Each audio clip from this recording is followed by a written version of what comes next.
이스라엘은 애굽 땅에서 430년을 살았습니다.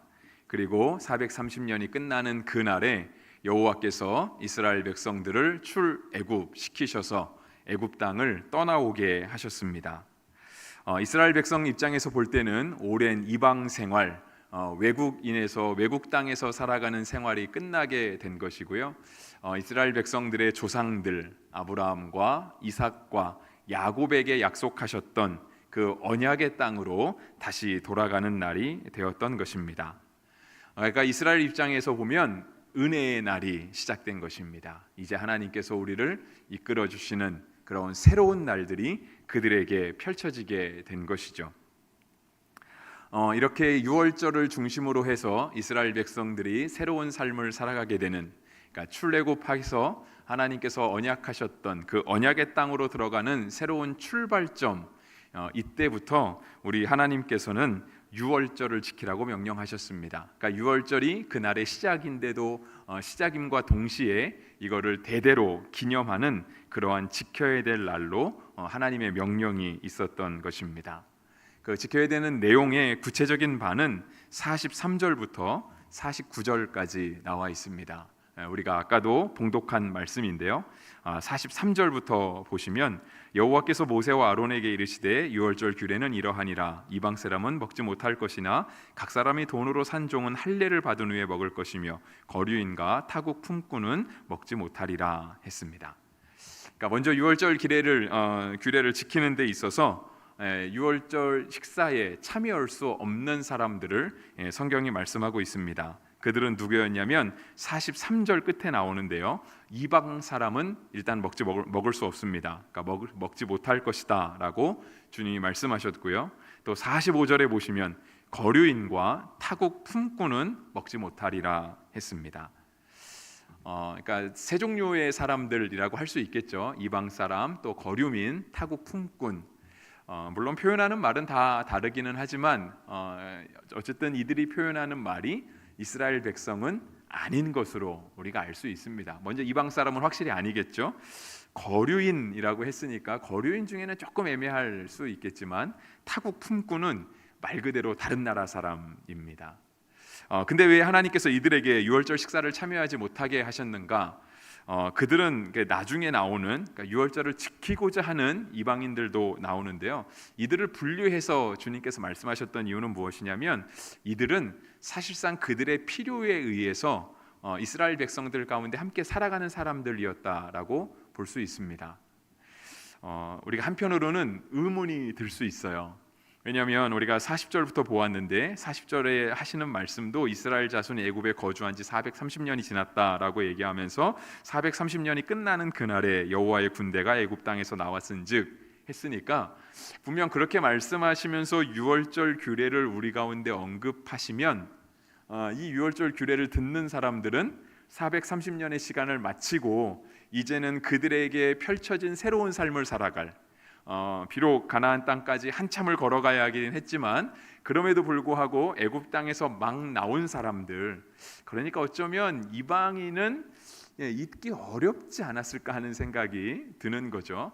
또 그리고 특히 이스라엘 백성들이 애굽 땅 안에서 벽돌을 굽는 그런 노동자로 살았는데 그들에게 어떤 여유가 있어서 타국 품꾼을 드릴 수 있었을까라고 하는 걸 생각해 보면 마치 오늘 본문 가운데 이방 사람들과 거류인과 타국 품꾼에 해당하는 사람들은 오늘 본문의 배경에는 맞지 않는 사람들처럼 보입니다.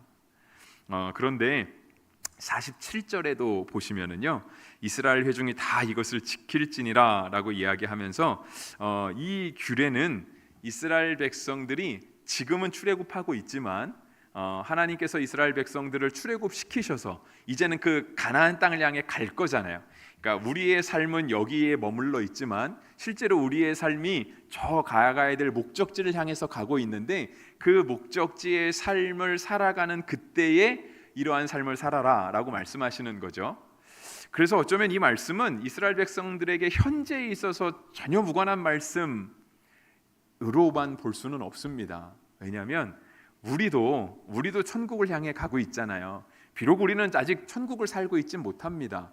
하지만 이 땅 가운데 우리의 삶 가운데 천국이 이루어지기를, 우리는 아직 불완전한 그리스도인이지만 분명 우리가 하나님 앞에 완전한 그리스도인, 정말 완벽한 성도의 모습을 갖추기를 소망하고 그렇게 되어가기를 힘쓰고 있잖아요. 그러니까 우리가 이 땅에 머물러 있어도 실은 우리의 삶이 맞춰져야 되는 것은 그 나중의 모습에 맞춰져야 되는 것이죠. 그래서 거류민과 이방 사람들 타국 품꾼을 먹지 못하게 한다라고 하는 그 말씀이 오늘 본문 속에서 전혀 어색한 말씀만은 아닌 것입니다. 근데 이러한 사람들은 아까도 말씀드렸던지 그런 거예요. 그들의 목적이 있었던 거죠.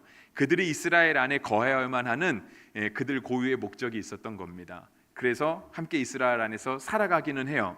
하지만 그냥 내가 몸이 이 땅에 있을 뿐이지 나는 이스라엘 백성이 아니다라고 생각하는 사람들이에요. 다시 말해서 이스라엘 백성들은 하나님의 사람들이잖아요. 근데 하나님의 사람들과 같이 어울려 살지만 나는 하나님의 사람은 아니야, 나는 하나님을 믿지는 않아 라고 말하는 사람들과 같은 사람들이라고 하는 것입니다. 그러니까 유월절 식사를 이들은 당연히 같이 먹을 수 없는 겁니다. 오늘 우리가 이 유월절 식사를 생각함에 있어서 특히 함께 할 수 없는 사람들이 있었다라는 걸 생각해 보면 오늘 우리에게도 조금 적용할 수 있는 면이 있을 것 같습니다. 꼭 설교의 의미가 있을까는 조금 저도 설교를 준비하면서 좀 모호한 부분은 있었는데요. 우리도 이제 성찬 예식을 하잖아요. 그러니까 성찬을 이렇게 우리가 받죠. 성찬을 먹습니다. 뭐 표현은 어떻게 할지 모르겠지만 성찬을 받고 성찬을 먹기도 하죠. 근데 모든 사람이 다 성찬에 참여하도록 교회법을 규정하고 있지는 않습니다. 성찬에 참여하기 위해선 세례교인이어야 하는 거예요. 세례교인, 유아 세례를 받았던, 그래서 나중에 입교를 하던, 아니면 성인이 돼서 성인 세례를 받던 세례교인이 되어야만 주님의 몸과 피를 기념하는 그 예식에 참여할 수 있게 되는 것이죠. 세례 예식이 꼭 중요한가? 왜냐하면 예수님을 기념한다라는 것은 예수님을 믿는 사람도 예수님을 기념해야 되고 믿지 않는 사람도 예수님을 기념해야 되겠죠. 어쩌면 예수님을 기념해야 된다라고 하는 의미는 믿는 사람들보다 믿지 않는 사람들에게 우리가 더 적극 권장하고 그들도 우리 가운데 들어올 수 있도록 우리가 어떤 길을 열어줘야 되는 그러한 의미가 더 있을지도 모르겠습니다. 근데 이제 교단법이 그런 거를 허락하지 않은 이유는 어쩌면 그들에게, 그러니까 예수님을 믿음으로 고백하지 않는 사람들, 그러니까 예수님과는 전혀 무관하게 살아가는 사람들, 어쩌면 이미 교회에 들어와 있을 수도 있습니다.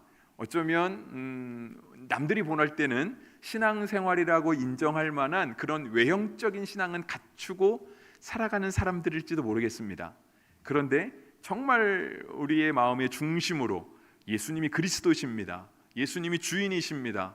예수님이 하나님의 아들이시고 우리가 그 예수님으로 말미암아 우리가 나중에 하나님 나라에 갈게 될 것을, 우리는 여기 살지만 우리는 저 나라에 가게 될 것을 믿습니다라고 고백하는 사람에게 실은 예수님의 몸과 피를 기념하는 성찬이 진짜 의미를 갖게 되는 것입니다. 그런 게 없으면, 그런 신앙이 없으면 설령 우리가 남들이 보기에는 저 사람은 신앙생활 하는 것 같아 인정받을지는 모르지만 그러한 믿음을 고백하지 않는 사람에겐 성찬이 큰 의미가 없는 것이죠. 먹어봐야 정말 우리 조그만 정말 이렇게 침 마르게 하는 조그만 전병과 간신히 혀를 적실 만한 포도주 쓸 때도 있고요. 그게 무슨 의미가 있겠습니까? 유월절을 지키지 못하는 사람들, 이러한 사람들입니다. 그런데 그것이 오늘 우리에게 시사하는 바는, 오늘 우리에게 묵상하게 하는 바는 우리가 그러한 사람이 아닌가. 물론 우린 이방 사람은 아닙니다. 우리는 거류민도 아니고 타국 품꾼도 아닙니다. 우리는 분명 교회 공동체 안에 우리는 분명 신앙을 가지고 한 신앙을 고백하는 사람들이죠. 그런데 정말 그 유월절 식사가 의미 있기 위해서는, 성찬이 우리에게 의미 있기 위해서는, 오늘 성찬에 대한 설교를 하는 건 아니지만 모든 종교의 행사, 주님 앞에서 지키는 절기, 예식들, 이런 것들이 정말 의미를 갖기 위해서는 우리 가운데 비록 이방인은 아니라 할지라도 참된 신앙의 고백이 있어야 된다라고 하는 거예요. 그래야 그 행사가, 그 예식이 우리 가운데 살아있는 의미가 있게 되는 것이죠. 이어서 본문 안에서는요, 유월절을 지키겠다라고 나서는 사람들도 있었습니다. 48절에 보시면 너희와 함께 거류하는 타국인이 여호와의 유월절을 지키고자 하거든 그 모든 남자는 할례를 받은 후에야 가까이하여 지킬지니 곧 그는 본토인과 같이 될 것이나 할례 받지 못한 자는 먹지 못할 것이니라. 본토인에게나 너희 중에 거류하는 이방인에게 이 법이 동일하니라. 주님이 말씀하십니다. 할례가 필요하다는 거예요. 마치 우리에게 비교하자면 세례가 필요한 거겠죠. 세례 자체가 우리를 구원하진 않습니다. 우리가 나중에 신약 성경을 통해서도 알겠지만 할례 자체가 우리를 구원하지는 않아요. 우리가 몸에 칼을 대던 안 대던, 몸에 어떤 표식을 가지고 있던 가지고 있지 않던 그 표식 자체가 우리에게 구원의 유무를 결정할 수는 없는 것이죠. 마찬가지입니다. 교회에서 주는 세례가, 나는 세례 받았으니까 어떠한 경우가 있어도 나는 하나님 나라에 갈 것이다, 이거를 보장해 주지는 않습니다. 반대로 세례를 받지 못했다 할지라도 정말 우리의 마음의 중심으로 예수 그리스도를 고백하는 사람들, 천국을 소망하며 그 땅을 살아가려고 애쓰는 사람들, 오늘 48절의 기록에 의하면 타국인이 여호와의 유월절을 지키고자 하거든, 그러니까 정말 여호와의 유월절을 지키려고 중심으로 애쓰는 사람들, 그러한 사람들은 유월절 식사에 참여할 수 있고, 정말 그러한 사람들은 설령 세례를 받지 못했다 할지라도 그들이 구원에서 멀다라고 말하기는 어렵다 하는 것이죠. 그래서 성경은요, 또 다른 타국인을 언급합니다. 그러니까 타국 품꾼은 먹지 못한다고 했는데 또 다른 타국인을 언급해요.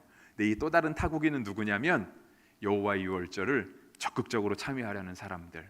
여호와의 유월절은 뭐였죠? 우리가 지난주 수요일 설교 제목이 그거였습니다. 여호와의 유월절이었거든요. 오늘 설교 제목은 유월절 규례이고요. 여호와의 유월절, 우리가 지난주에 생각해 본 건 그거예요. 피를 바른다라고 하는 거예요. 모든 문틀에 다 바르는 겁니다. 좌우 설주와 윗방에 바르는 거죠. 근데 문 자체가 우리가 매일같이 드나드는 문, 오늘도 우리가 예배당을 들어오기 위해서 적어도 교회 1층 문부터 시작해서 적어도 2개, 3개의 문을 통과해서 왔는데, 그 문을 통과할 때마다 그 피의 흔적이 있는 곳, 어쩌면 발라놓은 피가 굳지 않았으면 우리에게 떨어질 수도 있고요, 아직 덜 말랐으면 지나갈 때마다 피비린내가 우리 가운데 날 수도 있고, 근데 그 피 때문에 내가 살았다라고 고백하는 게 바로 유월절을 지키는 거잖아요. 근데 그것의 현대적인 의미가 우리는 예수님 때문에 살았다.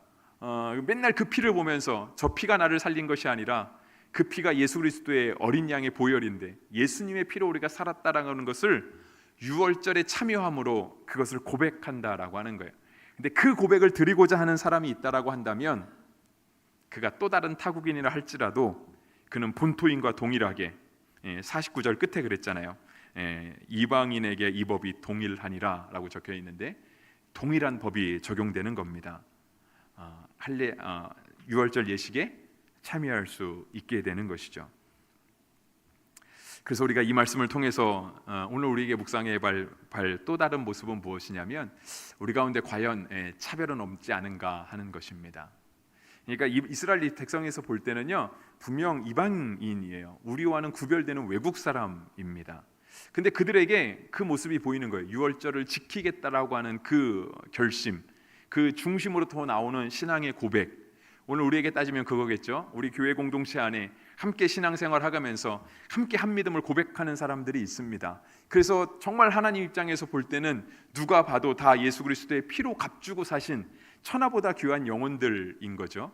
근데 우리가 우리 스스로의 어떤 기준을 가지고 어떤 우리의 마음의 감정을 가지고 선을 긋고 우리가 그들을 차별한다거나 그들을 정말 예수 그리스도의 핏값으로 사신 그런 존귀한 사람으로 우리가 대접하지 못한다라고 한다면 우리는 오늘 유월절 규례에서 어긋나는 행동을 하고 있는 것입니다. 이스라엘 백성은 비록 타국인 이방인이라 할지라도 그가 할례를 받고 최소한의 믿음을 고백하며 최소한의 형식을 가지고 하나님의 백성이 되려고 할 때는 그들을 거부하지 말아야 된다. 그들과 함께 유월절 식사를 나눌 수 있어야 된다라고 규정하고 있습니다. 그렇다라고 한다면 오늘 우리도 함께 신앙생활하는 우리의 지체들 가운데 우리 교회 공동체 안에 내가 임의로 선거해 놓은 사람들이 행여 있지 않은지 우리를 돌아봐야 하는 것입니다. 사람은 사람이기 때문에 어떻게 하다 보면 실수가 나올 수는 있어요. 어떻게 하다 보면 정말 모든 사람에게 다 똑같이 못할 수는 있겠죠.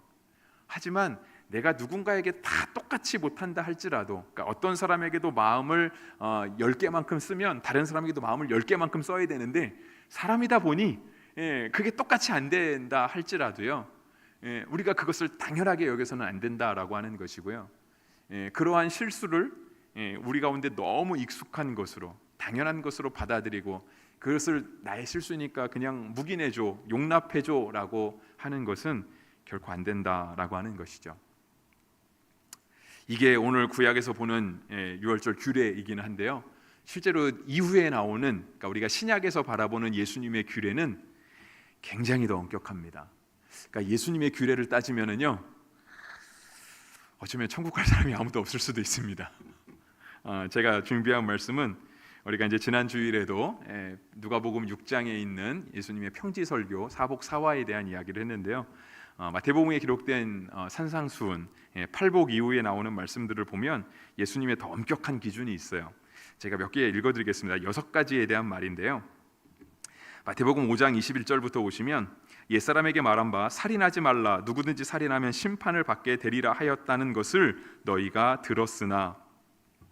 이스라엘 백성들에게는요, 살인하지 말라는 계명이 있었습니다. 10계명의 6번째 아닌가요?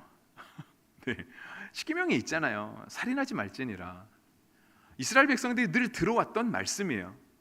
그러니까 이스라엘 백성들은 생각할 수 있어요. 어쩌면 선을 그을 수 있는 거죠. 사람만 안 죽이면 돼. 그러면 난 계명을 어긴 게 아니야. 나는 하나님의 말씀을 지킨 거야. 근데 사람만 안 죽일 뿐, 그죠? 모든 시기와 질투와 비방과 험담들, 그것 때문에 죽지는 않죠.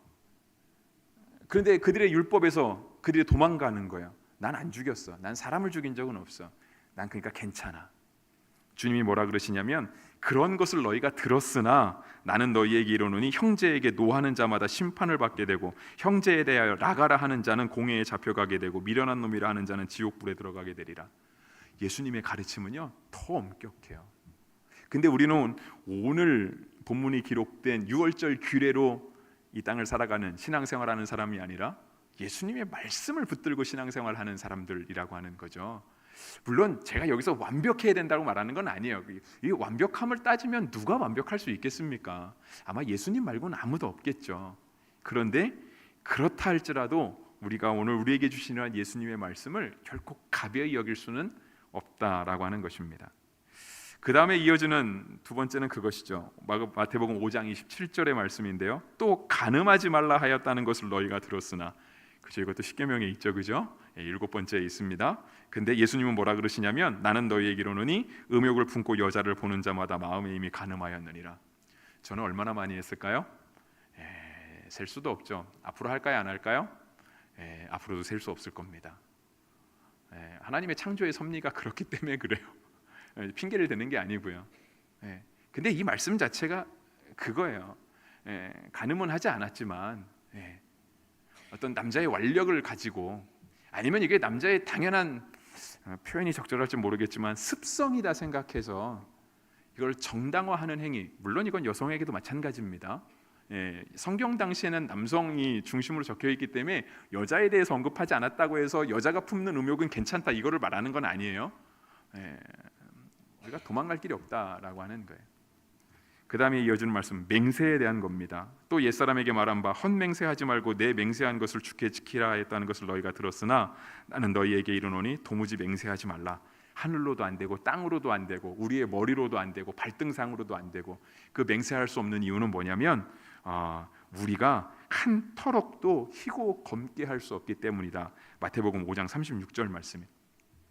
맹세한다는 거는 내가 나의 모든 걸 다 걸고 내가 이거 해줄게 약속하는 거잖아요. 근데 그걸 어떻게 믿겠냐 하는 거예요. 우리 머릿속에 있는 새치 하나도 우리가 우리의 의지로 희게 할 수 없었는데, 우리가 무슨 의지가 있고 무슨 능력이 있어서 하늘을 향해서 맹세하고 땅을 향해서 맹세한 걸 지킬 수 있겠느냐. 그런 거 안 된다라고 하는 거죠. 그 다음에 이제는 동형보복법이라고 하는 건데요, 눈은 눈으로 이는 이로 갚다 하는 것을 너희가 들었으나, 주님은 뭐라고 말씀하시냐면 악한 자를 대적하지 말아라 라고 얘기하는 거죠. 그래서 오른뺨 치면 왼뺨도 돌려대고 속옷 달라면 겉옷도 주고 억지로 오리 가자 하면 심리도 가고 이렇게 하라는 거예요. 마지막으로는 내 이웃을 사랑하고 원수를 미워하라 하였다는 것을 너희가 들었으나, 율법에 의하면 그렇다라는 거예요. 이웃을 사랑하고 원수를 미워하는 거예요. 여기에 대해서는 할 얘기가 되게 많지만 구약의 대부분의 어떤 전쟁들을 보면 구약의 신약에서는 전쟁이 안 나오잖아요. 나올 수가 없겠죠. 로마의 식민지로 살았으니까 누군가에 전쟁한다는 것은 말은 안 되잖아요. 물론 이제 그런 전쟁에 대한 이야기가 우리가 가지고 있는 이 성경, 우리 이제 정경이라고 부르는데, 이 성경 외에 있는, 그러니까 외에 있는 성경, 그러니까 외경이라고 불리는 그런 성경에 보면 신약 시대에도 전쟁에 대한 기록들이 있습니다. 그런데 이제 우리가 그걸 정경으로 채택하지 않았기 때문에 우리는 보고 있지 않은 거지만, 구약의 성경들을 보면은요, 이스라엘 백성이 막 전쟁하다가 외국인을 너무 잔인하게만큼 죽입니다. 그 죽이는 이유는 신앙의 이유 때문에 죽이는 거예요. 이상한 이방 신앙이, 우상을 숭배하는 신앙이 이스라엘 안에 들어오지 못하게 하려고 이스라엘 백성 그 신앙을 지켜가는 길로 했던 것 중에 한 모습이 바로 전쟁이었거든요. 그러니까 이스라엘 백성들에게는 그러한 얘기를 들었던 기억이 있었던 거예요. 그런데 주님은 뭐라고 얘기하시냐면 원수까지도 사랑해라, 너희를 박해하는 자를 위하여 기도해라 라고 말씀하세요. 그러면서 예수님의 말씀의 결론은 무엇이냐면요, 마태복음 5장 45절입니다. 요거는 자막이 준비되어 있을 겁니다. 그렇죠? 네, 같이 한번 읽어보겠습니다. 시작. 이같이 한즉 하늘에 계신 너희 아버지의 아들이 되리니 이는 하나님이 그 해를 악인과 선인에게 비추시며 비를 의로운 자와 불의한 자에게 내려주심이라. 예수님의 말씀을 이렇게 쭉 본 이유는요, 예수님의 말씀이 이러하다고 한다면 오늘 우리가 본문으로 돌아와서 정말 유월절을 지키고자 했던 사람들, 비록 그들이 이방인이고 타국인이라 할지라도 그렇게 유월절을 지키고자 하는 사람들은 당연히 받아주어야 하지 않겠냐 하는 거예요. 본문을 이해하기 위해서 예수님의 말씀을 살펴봤다는 거예요. 근데 우리가 본문을 이해하는 것으로 끝나면 안 되죠. 우리는 성경 공부하려고 온 게 아니잖아요. 본문을 이해하는 것으로 끝나지 않고 이 본문이 오늘 우리 가운데 어떤 의미가 있을 것인가, 본문을 읽고 나서 우리는 과연 어떻게 살아야 될 것인가를 적용해야 되잖아요. 아까도 드린 말씀이에요. 우리 안에 행여나 의도했던 의도하지 않았던 차별은 없는가, 선긋기를 한 거는 없는가. 주님은 우리에게 형제에 대해서 나가라고 하는 사람, 미련하다고 말하는 사람, 형제에게 분내는 사람이 살인하는 사람과 진배 없다라고 말씀하시는데, 우리가 우리 스스로 정한 규칙으로, 우리가 스스로 정한 나만의 기준으로 우리가 그 누군가를 판단하고 비방하고 끼리끼리 모여서 어떤 한 사람들의 특별한 행동에 대해서 저건 잘못되지 않았냐고 마치 걱정해 주는 척, 주님이 결코 우리를 죄 없다 하지 않으신다라고 하는 거죠. 왜냐하면 우리가 그렇게 쉽게 판단하고 정죄하는 사람은 예수님이 십자가에서 피 흘리시기까지, 그 생명을 버리시기까지 구원한 천하보다 귀한 영혼이기 때문에 그렇습니다. 그래서 51절 말씀을 보려고 합니다. 오늘 본문이 이제 50절 51절인데요. 51절 이제 50절부터 보시면 온 이스라엘 자손이 이와 같이 행하되 여호와께서 모세와 아론에게 명령하신 대로 행하였으며라고 되어 있어요. 근데 51절에 뭐에 되어 있냐면 하나님께서 모세와 아론에게 가르쳐 준 대로 이스라엘 백성들이 그대로 행했다라고 하는 거예요. 그랬더니 51절 바로 그날에 이스라엘 백성들이 여호와의 말씀을 듣고 말씀을 들은 대로 행한 바로 그날에 우리 하나님께서 무슨 일을 하시냐면 이스라엘 자손을 그 무리대로 애굽 땅에서 인도하여 내셨더라 했습니다. 하나님께서 이스라엘 백성들을 출애굽시키시는 장면은요 여러 군데 나옵니다. 우리 전에도 이미 죽죠, 그죠? 29절에 보시면 밤중에 여호와께서 애굽 땅에서 모든 처음 난 것, 곧 왕위에 앉은 바로의 장자로부터 옥에 갇힌 사람의 장자까지 가축의 처음 난 것들을 다 치심해 이미 유월절은 시행되었습니다. 시작되었어요. 근데 그러한 유월절 규례들을 지금 12장을 마무리하면서 다시 언급할 때 뭐냐면, 그들이 하나님의 말씀을 듣고 행하기로 할 때에 하나님께서 이스라엘 백성들을 구원해내시고 그들의 삶을 인도하여 주시는 그런 하나님의 은혜가 진행형으로 계속해서 이어져 가고 있다라는 거예요. 과거의 한 사건으로 내가 너희 출애굽시켜줬어, 이제 됐지, 끝, 이게 아니라 하나님의 말씀을 지키려고 대대로 그 규례를 지켜가고 그 말씀대로 살려고 할 때 이스라엘 백성을 출애굽시키셨던 하나님의 그런 놀라운 역사가 오늘날 우리에게도 동일하게 일어난다라고 하는 그 말씀입니다. 그래서 오늘 우리가 우리 교회 공동체를 정말 차별 없이 바라보고 우리가 임의로 선긋지 않고 우리 옆에 있는 사람이든 옆에 보이지 않는 그 누군가의 사람이든 우리가 그들을 저 사람과 내가 한 신앙을 가졌어, 저 사람을 구원해 주신 그 하나님이 바로 내 하나님이야, 이 믿음으로 서로가 서로를 대할 수 있을 때 하나님이 우리 교회 안에 놀라운 일들을 행할 것입니다. 하나님이 우리를 통해서 이스라엘 백성을 인도하여 내셨듯이 오늘 우리를 통해서 많은 사람들이 주께로 인도함 받게 하시는 그러한 일들을 이루어 가실 것입니다. 기도하겠습니다.